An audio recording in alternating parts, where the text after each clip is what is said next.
What's going on, guys? I know a long time no video on the channel, but we're going to upload one today. We will be making a lot more videos here soon because we just picked up this Honda Rubicon and just got it built. So there'll be a bunch of videos on that coming soon. But topic today is this thing. I keep getting a million questions about how I ran the snorkels, how I snorkeled it, what size tires, blah, blah, blah. Everybody's trying to build their Kingquads now. So we're gonna go over a little bit of that. I guess starting with the snorkel kit. So first off, this is a automatic Kingquad 400 with the CVT. So you will need to snorkel that. The front, this is the stock boot. It just came with the four-wheeler right here. And that's like a 2-inch little coupler, like a 2-inch little thing I got to go from 2 to 1.5 to 1.5 inch flex pipe here. Basically, you just go to Lowe's, get you a bunch of flex pipe, get you a couple 2-inch PVC fittings that go down to 1.5, and you'll slide that in there, glue it all up basically. And same thing for the back side.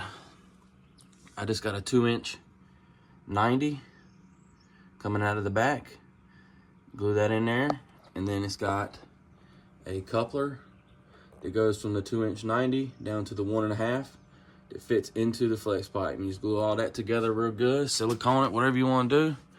I threw some RTV Ultra Black around this gasket of the belt box and just used like some PVC glue and cement to glue all these pieces together. And then basically you just kind of want to run it through here the best you can. With any open spots. My suggestion is to keep it off this steering column, because if it's on that steering column will rub a hole in it and then your bike is sunk. So come around this back side, you can see where I got that 90 into that 1.5, and then it just runs around and under the motor here. I don't have any, but it is good to put like some heat tape here to keep the heat off that engine, off that pipe, but I haven't had any problems. So, and that one just runs up, has it tied to the frame in between the thing, keep it off the steering column like I said, and just run it straight up. As for the Airbox, basically what I did for the Airbox is a 1.5 inch boot over the 1.5 inch pipe. And I mean, you can use pretty much whatever. I did JB Weld, and just JB Weld with that epoxy all around all of this and stuff it on there on the stock Airbox lid. It comes out to like right here, and you can kind of slide that boot on. It's actually pretty easy. And then what I did was, and I notched this part out here because you kind of see it right there. You just notch that block out and run your 1.5 through there behind this plastic, and it'll come out right there. And you just run it through there and then up through your plastics. And I would recommend using dielectric grease or maybe like an RTV Ultra Black around the seal of the Airbox itself, the Airbox lid. Now, I've always used silicone. Everybody says don't use silicone, blah, blah, blah. You'll never get it off.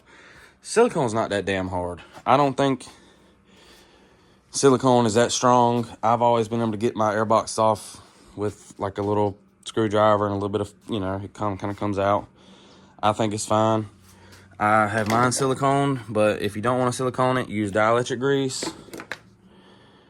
Will do just fine on the lid and work as a gasket, or like I said, RTV Ultra Black work fine too. I mean, whatever to seal it up, you know, seal up all these cracks, glue it all together. Make sure I PVC'd, I think I PVC'd the inside and then epoxied the outside. That shit's not coming off. But as for here, what I did was drilled like some 2.25 inch holes. Make sure they were lined up, make sure they were centered between the racks. Drilled 3 2.25 inch holes there, and ran the 1.5 inch. Let me go back on here. Yeah, so I have the pipe, the 1.5 inch flex pipe going up to 1.5 inch coupler. And the 1.5 inch coupler goes from 1.5 to 2, just like it did down here. Basically this same setup, and it goes back to 2 inch, and then it goes from the 2-inch boot to a 2-inch pipe and then up. I just got some little hole saw bits from Lowe's, easy, put on the drill, 3 holes.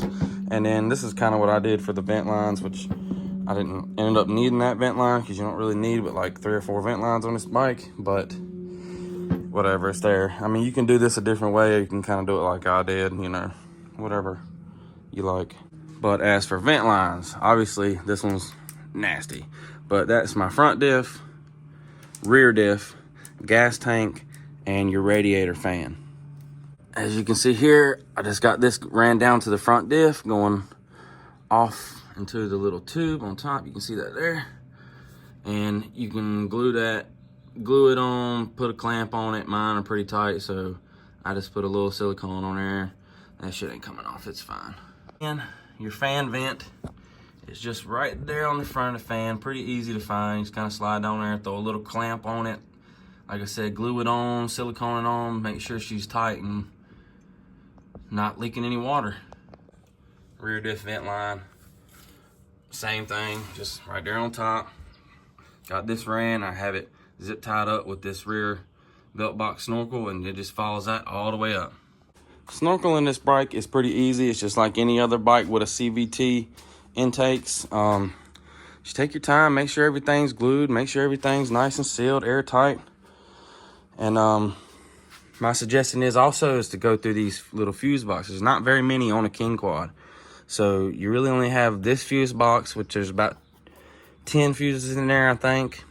This relay, and then you have a couple little connections inside of here with the battery. And I would just hit all those, would open them up, clean them out, spray some dielectric grease, and plug them back in. Dielectric grease will keep the water getting in all your electricals. There's an electric plug here. There's a couple. There's not very many on the Kingquad, but there is a couple. And I suggest just going through all of those and putting dielectric grease in them and making sure those are also watertight. There's a couple plugs in there. Probably access better from the other side of the bike, but I think y'all pretty much get it how to snorkel this thing. I mean, moving on to the build itself, basically 28-inch by 14-inch wheel Moto Havocs. This has a solid rear axle, so the offset's a little different in the back. I'm running 2-inch spacers on here just to give it a little width. I'm not running a lift kit. The last lift kit I had on here just throws everything, all the axles in bad angles and everything, and it's just not good. I just took the lift off, and basically the 28s, they did rub just barely. I mean, barely rubbed. So I took them off anyway to save my floorboards, keep them nice in case I ever want to sell this thing. But other than that, I think that's basically it. Actually, no, there is the EPI economy clutch kit that they make for these things. I have that. It's an EPI clutch kit, white spring, and I think it was a white secondary spring and a couple other springs for the front primary. And then I have the HMF exhaust, which also came with the HMF tuner, which I have that plugged in through here, and you plug it into your, basically plugs in up here, like basically kind of where the fuel injectors and stuff are. I can't remember the word I'm looking for, but I got that tuner sealed up in a little box, siliconed to death to keep that tuner dry. So yeah, I mean, that's pretty much the gist of it. Exhaust, tune, EPI clutch kit, snorkels, tires, winch. I got like a 3,500 pound or a 3,000 pound open road winch. Works good. She's still brand new. Yeah, I mean, that's pretty much it. Everything I've on this bike, I've done to myself. But yeah, I guess that's pretty much it. We're gonna call that a video, man. Appreciate y'all watching.